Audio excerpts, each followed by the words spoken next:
Burl Adkins is a self-made man. Nothing in life was handed to him on a silver platter. Burl has earned everything he has attained. He has overcome insurmountable odds to make his way and be successful.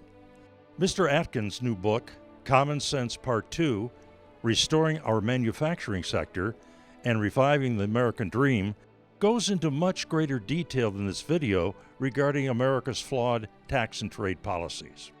It is an intensely analytical, insightful, and fascinating look at how the United States has come to the brink of financial collapse because of unfair trade and tax policies that favor our foreign competitors at the expense of our domestic manufacturing industry.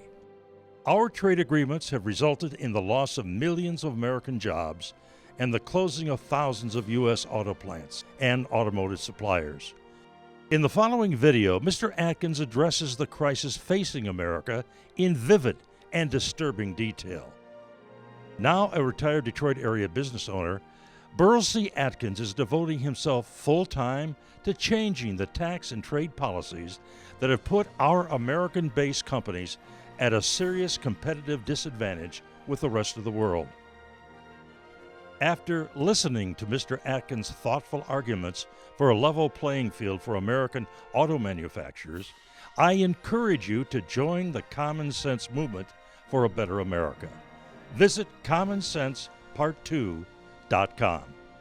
Here now is Burl Atkins. On January 1st, 1994, the North American Free Trade Agreement, or NAFTA, went into effect with Mexico. Former President Bill Clinton said, "NAFTA will create jobs, good-paying jobs for America." Clinton went on to say, "If I didn't believe this, I would not be supporting it." Later, Clinton signed the World Trade Organization, or WTO, and MFN Most Favored Nation trading status for China. 20 years later, tens of millions of law-abiding American men, women, and children have been ravaged, losing their self-respect, their jobs, their income, their pensions, their homes, their families, their health, and even their lives. Inner cities have been decimated, creating an environment of frustration, rebellion, and crime. Our infrastructure of roads, bridges, sewers, and dams are crumbling. We lack the funds to restore them. These are the results of free and expanded trade, and the future looks bleak, not only for young people, but also for the elderly, who see their nest eggs eroding and promised benefits taken away at a time when they no longer have the energy or potential to restore them. This is the horrendous American nightmare. A recent Pew Research survey found that the vast majority of middle-class Americans say their financial well-being has been strangled over the past 10 years by sagging home values and dreary job prospects.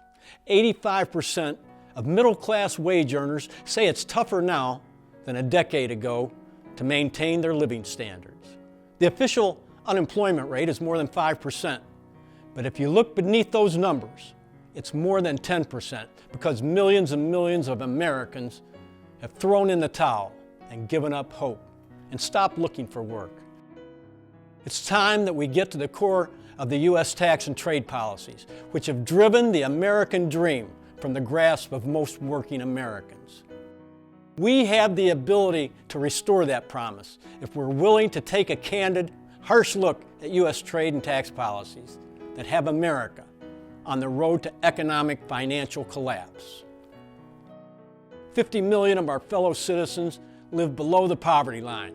This in a country that is supposed to be a global economic powerhouse and the envy of the world. Shameful. So what happened?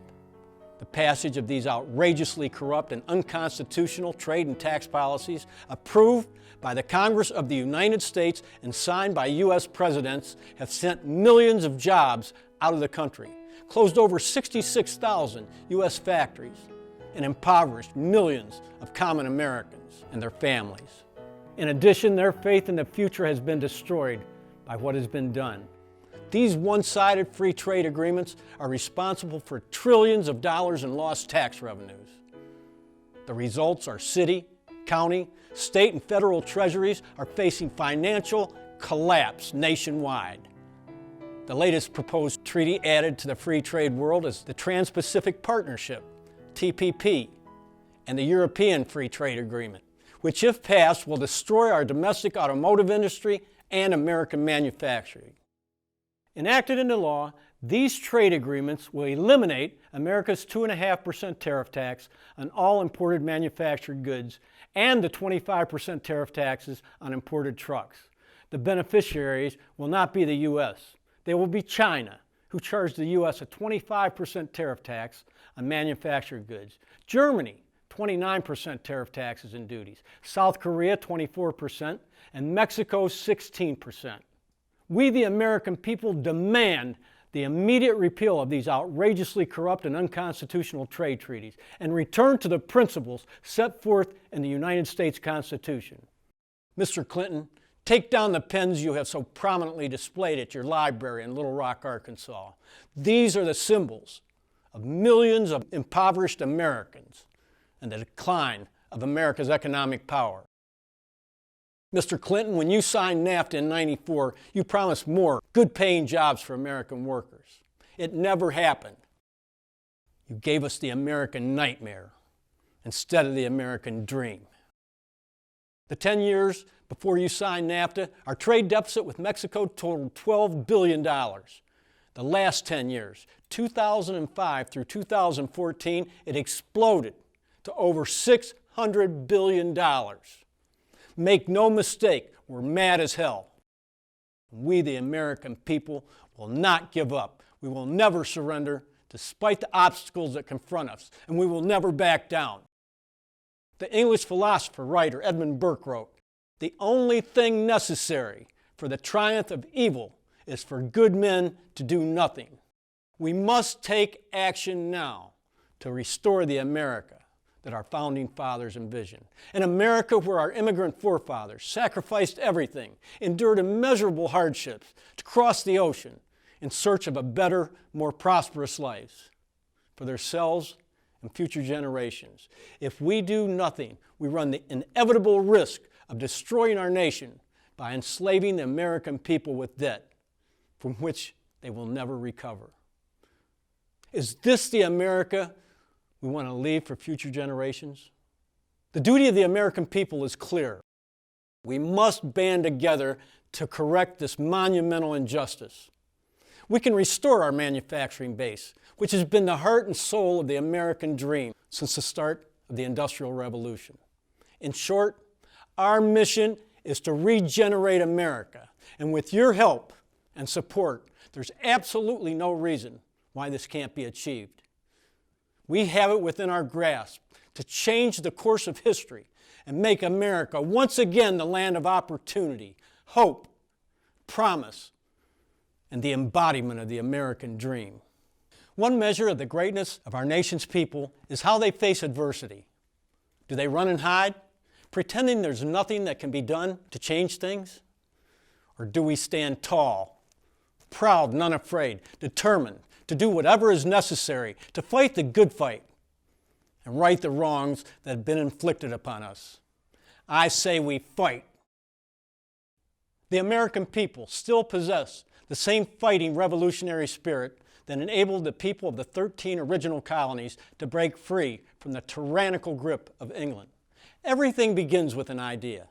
Please join me in creating a new agenda for America that will give future generations the building blocks to make whole a currently broken system of government, which has denied millions of Americans our constitutionally promised right to life, liberty, and the pursuit of happiness.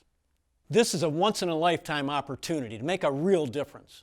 Visit our website, commonsensepart2.com, to find out how you can get involved in our movement to rekindle America's promise. Also, contact your representatives in Congress and demand the repeal of NAFTA, the South Korea Free Trade Agreement. End our relationship with the World Trade Organization and vote no on the TPP.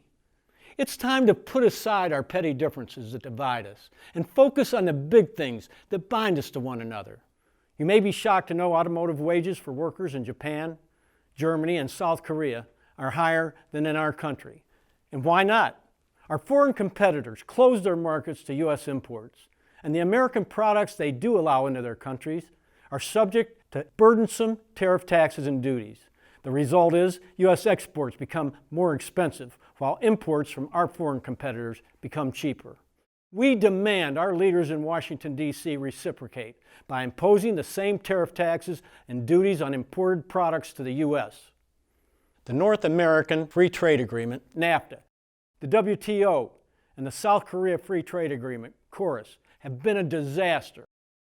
According to the Huffington Post, America has lost 1 million jobs to Mexico since NAFTA was signed into law in 1994.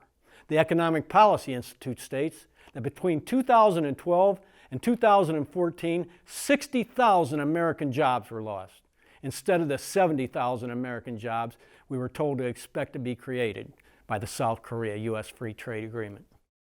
Since China joined the WTO in 2001, over 2 million U.S. jobs have disappeared. How can anyone claim that these trade agreements are good for America, our families, and American workers? This flies in the face of common sense. The supposed renaissance of American manufacturing is a myth perpetrated by an out-of-touch media, unwilling to investigate what's really going on. It would be a real eye-opener if our distinguished members of the media took the time to do some research and dig out the truth, instead of taking the word of bureaucrats at face value.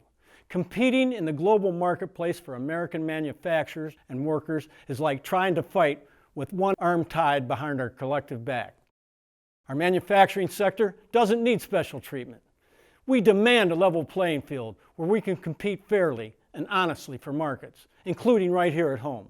This isn't too much to ask, and it's absolutely the right thing to do. It's common sense. Here are some facts that will shock and disturb you. The Wall Street Journal reports that the U.S. imported $138 billion in car parts last year, which translates into $12,135 of foreign content for every light vehicle built in America. This has cost millions of jobs and trillions in lost tax revenues. Americans were promised that the South Korean Free Trade deal would boost exports to that country by $10 billion.